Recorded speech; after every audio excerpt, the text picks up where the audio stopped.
someone, a quick history, someone who has been suffered from depression, self-medication, the drugs, alcohol, the whole spiel. Somebody who's had issues with this so-called position in life, and like I say, agnostic kind of stuff like that. After, studying for, let's say, 10 years and, gone through all the ups and downs of this whole depression thing, my question is, I don't know, to someone, some type of expert. Now, you might say it's not a qualified question, but for me, how come, for example, if, let's say, I was to say, I could drink this booze all day, whatever, and self-medicate, but how come if I say, I accept, and God, for example, this thing, how come that is working against all the, all the self-medication, all the agnostic, all the, issues with this so-called God kind of stuff? Okay, so first of all, this seems to be a different question than the one that was in there. But so are you saying, it seems like you're saying there are people who struggle with things, and for some of them, when they accept that there's a God who loves them and cares for them, that makes them feel better than people who don't accept that? Is that? So 50%, like, okay, I know that, and I've heard on your show that, obviously if people believe, you know what, I believe that there's, Frosty the Snowman is going to give me Oreo cookies, and if I'm good, and I feel good about that, that's that. I mean, you can believe in anything. You could say, Spider-Man. Yeah, there's people who believe they have lucky socks, and it makes them feel lucky, and maybe they bowl better just based on that. But that doesn't mean the socks are actually lucky. Yeah. Right. But my thing is, I'm talking also the manifestation, though. What manifestation of what? Like, okay, the manifestation of, let's say, being a non-acceptor and having, let's say, friction in life on every level. Where I don't know what you're talking about. Like you're let's say speaking of myself, can't speak for anybody else, but things are just not working out from top to bottom, 1 to 10. Things are not working out. I don't know what you mean, and I'm not trying to be obnoxious. It's just this is also vague. Things are not working out top to bottom. Does that mean everything? Okay. Are you just saying that every conceivable thing in your life is going wrong? What I'm saying is before, let's say a table is based on 4 legs, or a car is based on 4 wheels, 4 tires. Okay, most people are going to have a problem with 1 tire, maybe 1.5, 1 3/4. But there's going to be some people who have problems with all tires. Okay, so your answer to my question was yes. Essentially, you're saying, what if everything in your life is going wrong? Yeah, what if everything in someone's life was going wrong, and you've tried all different types of stuff, you've had depression, you know what it is and everything, but then you've tried self-medication, like whatever you can think of, self-medication, fine. Sure. But then what I'm saying is when, for example, myself, when I accept this so-called thing called God, not only do you feel better, but the manifestation in life, meaning then that life just tends to work out and go better as opposed to before. How do you demonstrate? How do you demonstrate? Let me make it maybe a more lifelike thing. If you play I don't know, Major League Baseball. Let's say you're a baseball. I don't think we need to go to a new example. Basically, you're saying if life is shit and nothing else worked, and turning to God seems to make life better, right? Well, yeah, okay. Basically, inside and out manifestation. I don't know what inside and out means. It means within the person. What do you mean within the person? Is my blood flow going good? What? No. Your mental capacity. Okay. Like your emotional state's better, and you don't have bad tires anymore. Sure. So okay. And the manifestation. Hang on, because we're almost out of time, and I get what you're doing. I have questions. Okay. Everything in my life was going bad, and nothing else I could do seemed to improve things. And then I accepted God, and things started improving. My mental state started improving, and my life just generally got better. Okay. Yes. Okay. What was the cause of the improvements? What was the cause of the improvement? Why did things get better? How do you demonstrate that the thing that you believe in caused it, as opposed to merely believing that thing, whether it exists or not, caused it, versus some other factor caused it, and you're just attributing it to your belief or to the God that you believe in? How do you differentiate between those to determine what were the causes that changed your life? Well, I mean, what can I say? Doing things the same way and just getting a different position in the cosmic, the world, and things just coming at you differently. Things are coming at you in a different way. All right. So the question too, I know you're going to say that. So the question to ask then is, does that happen for people who also don't believe in a God? Are there people whose lives are just a mess, and then they don't go to God, and then things in their life start changing and getting better? Does that happen? Well, I mean, people go to anything. They go to music, they go to booze, Sure. they go to, lucky pair of socks, as you So said. if people can go to a bunch of different things and have different changes in their life, and their life goes from shit to much better, then doesn't that mean that all those different things none of those can be demonstrated to actually be a cause? And at minimum, this is about the person changing their attitude?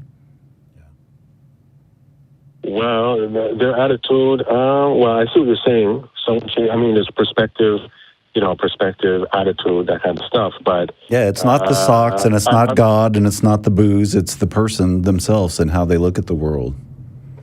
But at a minimum, even if we can't say that, hang on, even if we can't say it's the person only, if you line up 10 people and one of them goes to God, let's say one of them goes to Yahweh, one of them goes to Allah, one of them goes to Jesus, one of them goes to wearing colorful socks because they think it's going to brighten their mood and fix everything. Somebody else has a drink in the morning. Somebody else smokes a joint in the morning. Then somebody else decides to get up and do some exercise in the morning to get the blood flowing. You go through this, and there's 10 different people, and they all take 10 different approaches to turn their life from crap to good, and all of them end up with a better life. What was the cause?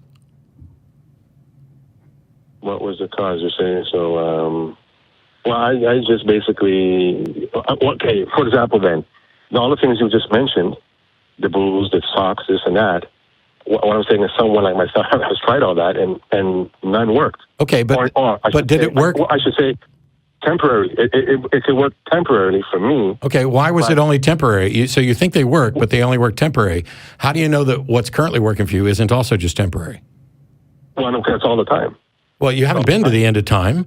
And what happened? No. What happened to make those other things not permanent? How do you know it wasn't your fault? No, but what I'm saying though is that, like, and there you go. Like you asked me a question, and there's a perfect thing.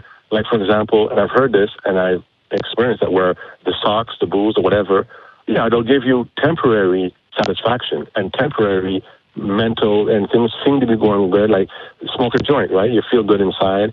You feel the manifestation is going good. And it lasts for the joint, 1 hour, 2 hours? But then, myself accepting God, that's working all the time. From like when you get up in the morning, 7 a.m., 6 a.m., until you go to bed at night. Yeah, except, midnight, and whatever. that worked for me for a while too. But now it doesn't. So clearly it wasn't working. It doesn't work. How come? Because I don't believe in God. How come it stopped working? Because I don't believe in God. You said it worked, but you said it worked for a while and then it stopped. Yes. So how come it stopped then? If it works, why did you make it stop? Or? No, what I'm saying here for clarity, I believed that it worked too, but it turns out that because I don't believe in a God, I have different explanations for why things were going good. But also, things go bad for people who believe in God as well, right? People who believe in God, their kids still get cancer, they still lose their jobs, they still end up getting divorced. Well, yeah, 100%. Sure. 100%. So the question is, go ahead. if see, what you're doing is you're constructing a scenario that's based on you. Hey, I tried these other things, that didn't work, this does. But the question still is, which is what I asked a minute ago, you think that this works for you and that your life is better. Is it because of your belief in a God, or is it because there actually is a God that is rewarding your belief? How do you tell the difference between those two? Well, no. Okay. Well, first of all, for people like myself, it's not a belief in God. Like there is, like it's a knowledge. There's a know. Okay, that's garbage. A knower. I'm sorry. Okay. Now you're nitpicking. Okay. Do you believe in God? I know there's a God. Okay, which means believe Thomas, knowledge is a subset of belief. If you know something, you also believe it, correct? Well, okay, no believe, but I'm just trying to differentiate because for me, I'm not. You're trying to differentiate because you want to engage in hyperbole to sound like it makes you like you are more rationally justified than you are. At the end of the day, we act in accordance with what we believe. You believe there's a God. You claim that you know there's a God. That's independent. But you, at a minimum, believe there's a God. Okay, yes. Okay, let me ask you a question very quickly. Okay. Do you believe that there's a Satan? No. Oh, no. So Satan doesn't exist? I do not believe that Satan exists. Okay, well, maybe that's why. Why is that funny? Fundamentally see things different. Why is that funny? Do you believe that Satan exists? 1,000%. 1,000%. That's an amazingly 1,000%. impossible quantitative assessment of belief. But what evidence do you have that Satan exists? What evidence? Okay, the evidence is that I look in let's say the paper, well, not paper anymore, but you look in the world. Okay. And you see the manifestation. Well, how do you know something is a manifestation? How do you know something is a manifestation of Satan? What's a manifestation of Satan look like, and how do you know that? Bad things happening? Okay, Satan is a representation of the person who controls negativity, all that type of negativity, and what, Wait, you just called it, you just said Satan's a representation. Do you not think that Satan is an actual thinking agent? Well, yeah, but Satan takes on all forms. He's not like a one person who's a thinking one thing. So you don't think that there's a Satan that is an independent being?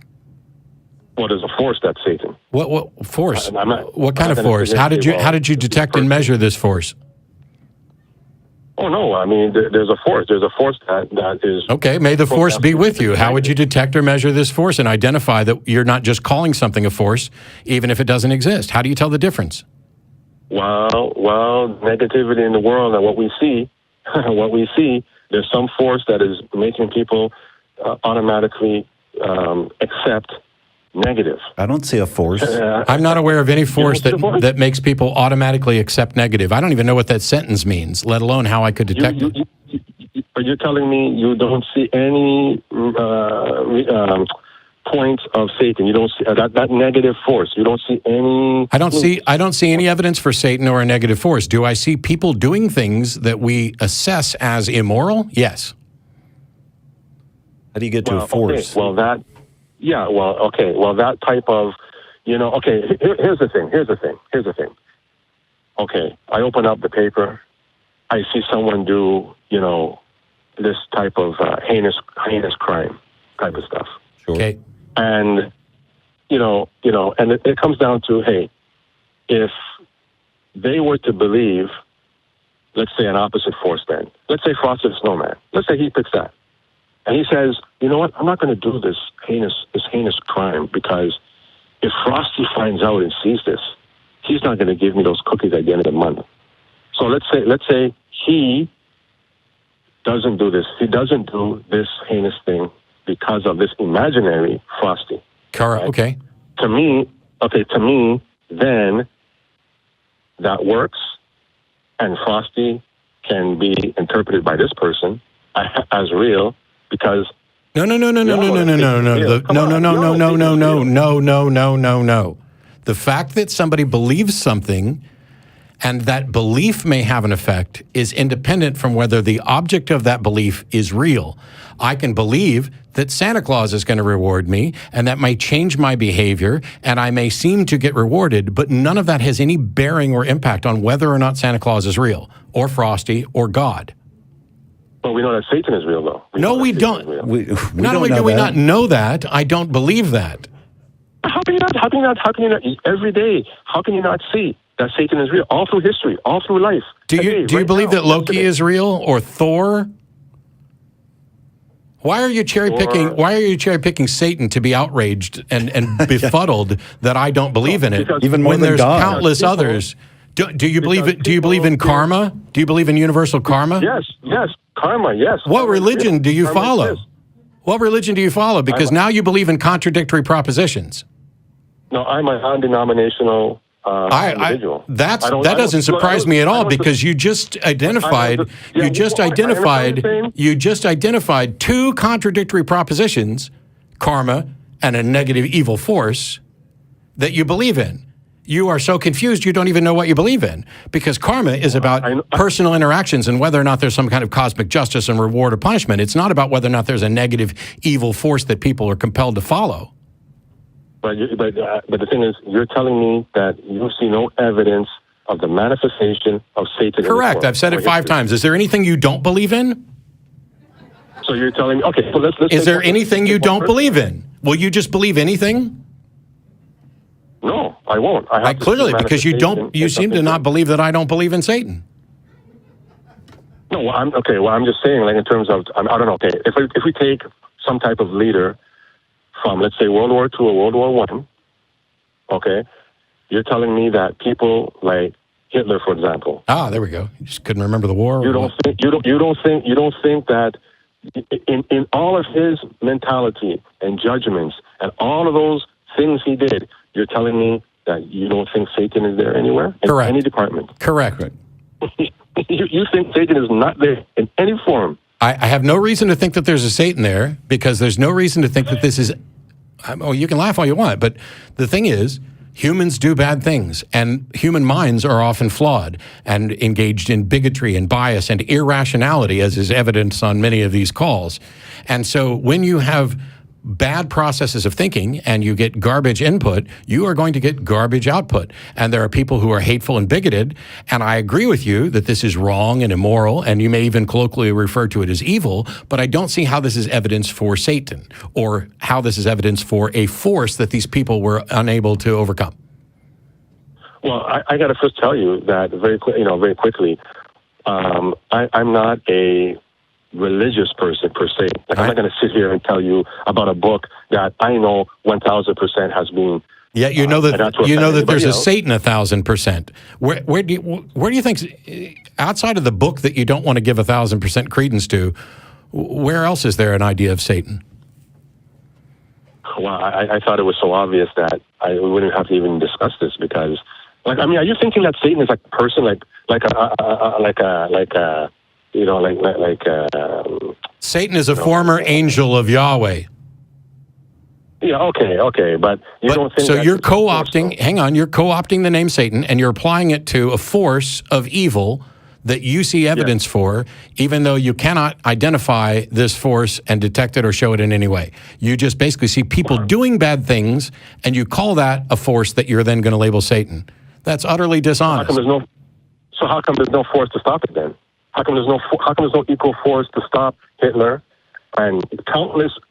Okay, so first of all, you just made an argument against your own position because if you're saying, I think there's a force because there's no force to stop it, that's actually an argument against your own position because if there was no force, why would there be a force to stop it?